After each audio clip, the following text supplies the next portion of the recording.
ನಮಸ್ಕಾರ. ಇಂಗ್ಲೆಂಡ್ ವಿರುದ್ಧದ ಪಂದ್ಯಕ್ಕಾಗಿ ಮುಂಬೈ ತಲುಪಿದ ತಕ್ಷಣ ಟೀಮ್ ಇಂಡಿಯಾಗೆ ಸಿಕ್ಕವು ನೋಡಿ 3 ದೊಡ್ಡ good news. Team India England ವಿರುದ್ಧ ಸೆಮಿಫೈನಲ್ 2ರಲ್ಲಿ ಮುಖಾಮುಖಿ ಆಗಲಿದ್ದು, ಈ ಒಂದು ಪಂದ್ಯಕ್ಕಾಗಿ ಟೀಮ್ ಇಂಡಿಯಾ ಆಟಗಾರರು ಈಗಾಗಲೇ ಮುಂಬೈನ ವಾಂಖೇಡೆ ಮೈದಾನ ತಲುಪಿದ್ದು, ಈ ಮೂಲಕ ಟೀಮ್ ಇಂಡಿಯಾಗೆ 3 ದೊಡ್ಡ ಗುಡ್ ನ್ಯೂಸ್ ಸಿಕ್ಕಿದೆ. ಟೀಮ್ ಇಂಡಿಯಾಗೆ ಸಿಕ್ಕಿರುವ ಆ 3 ದೊಡ್ಡ ಗುಡ್ ನ್ಯೂಸ್ ಏನು ಎಂಬುದರ ಕುರಿತಾದ ಕಂಪ್ಲೀಟ್ ಆದ ಅಪ್ಡೇಟ್ ಅನ್ನು ಈ ಒಂದು ವಿಡಿಯೋದಲ್ಲಿ ತಿಳಿಸ್ಕೊಡ್ತಾ ಬರ್ತೇನೆ.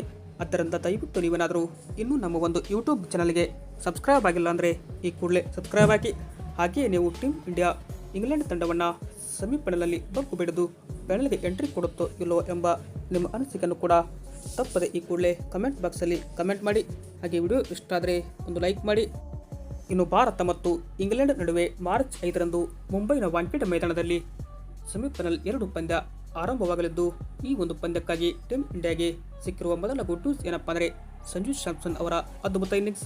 ಇನ್ನು ಮಹತ್ವದ ಸೂಪರ್ 8 ಪಂದ್ಯದಲ್ಲಿ ವಿಂಡೀಸ್ ವಿರುದ್ಧ ಅಕ್ಷರಶಃ ಸಂಜು ಸ್ಯಾಮ್ಸನ್ ಅವರು 97 ರನ್ ಹೊಡೆಯುವ ಮುಖಾಂತರ ಟೀಮ್ ಇಂಡಿಯಾಗೆ ಏಕಾಂಗಿಯಾಗಿ ಈ ಒಂದು ಪಂದ್ಯವನ್ನು ಗೆಲ್ಲಿಸಿಕೊಟ್ರು. ಈ ಮೂಲಕ ಟೀಮ್ ಇಂಡಿಯಾಗೆ ಸಿಕ್ಕ ಮೊದಲ ಗುಡ್ ನ್ಯೂಸ್. ಆದರೆ ಇತ್ತ ಎರಡನೇ ಗುಡ್ ನ್ಯೂಸ್ ಏನಪ್ಪಾ ಅಂದರೆ team India T20 world cup ಇತಿಹಾಸದಲ್ಲಿ ಅತಿ ಹೆಚ್ಚು ರನ್ನನ್ನು ಸೂಪರ್ 8 ಮಹತ್ವದ ಪಂದ್ಯದಲ್ಲಿ ಚೇಸ್ ಮಾಡಿ ಬಿಸಾಕಿತು.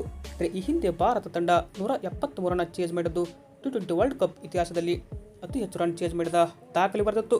ಈ ಮೂಲಕ 197 ರನ್ಗಳನ್ನು ಹೊಡೆಯುವುದರ ಮುಖಾಂತರ ಟೀಮ್ ಇಂಡಿಯಾ ಆ ದಾಖಲೆಯನ್ನು ಮುರಿದು ಹಾಕಿದೆ.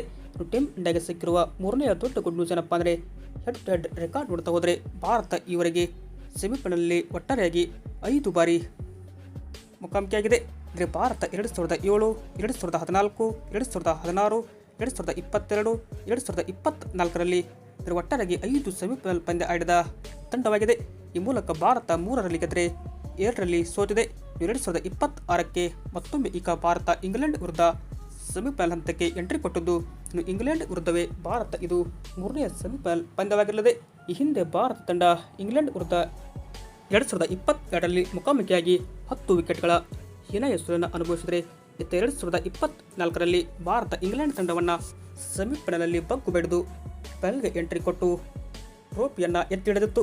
ಈ ಮೂಲಕ ಮತ್ತೊಮ್ಮೆ ಭಾರತ ತಂಡ 2026ರಲ್ಲಿ ಇಂಗ್ಲೆಂಡ್ ವಿರುದ್ಧವೇ ಸೆಮಿಫೈನಲ್ ಪಂದ್ಯವನ್ನು ತವರಿನ ವಾಂಖೇಡೆ ಮೈದಾನದಲ್ಲಿ ಆಡಲಿದೆ. ಹೀಗಾಗಿ ಯಾರು ಗೆಲ್ತಾರೆ ಅಂತ ಕಾದೋಡೋಣ. ನಿಮ್ಮ ಪ್ರಕಾರ ಇಂಗ್ಲೆಂಡ್ ಮತ್ತು ಭಾರತ ನಡುವಿನ ಸೆಮಿಫೈನಲ್ ಪಂದ್ಯದಲ್ಲಿ ಯಾರು ಗೆಲ್ತಾರೆ ಅಂತ ಕಮೆಂಟ್ ಬಾಕ್ಸಲ್ಲಿ ನಿಮ್ಮ ಅನಿಸಿಕೆಯನ್ನು ತಪ್ಪದೆ ಈ ಕೂಡಲೇ ಕಮೆಂಟ್ ಮಾಡಿ. Thank you.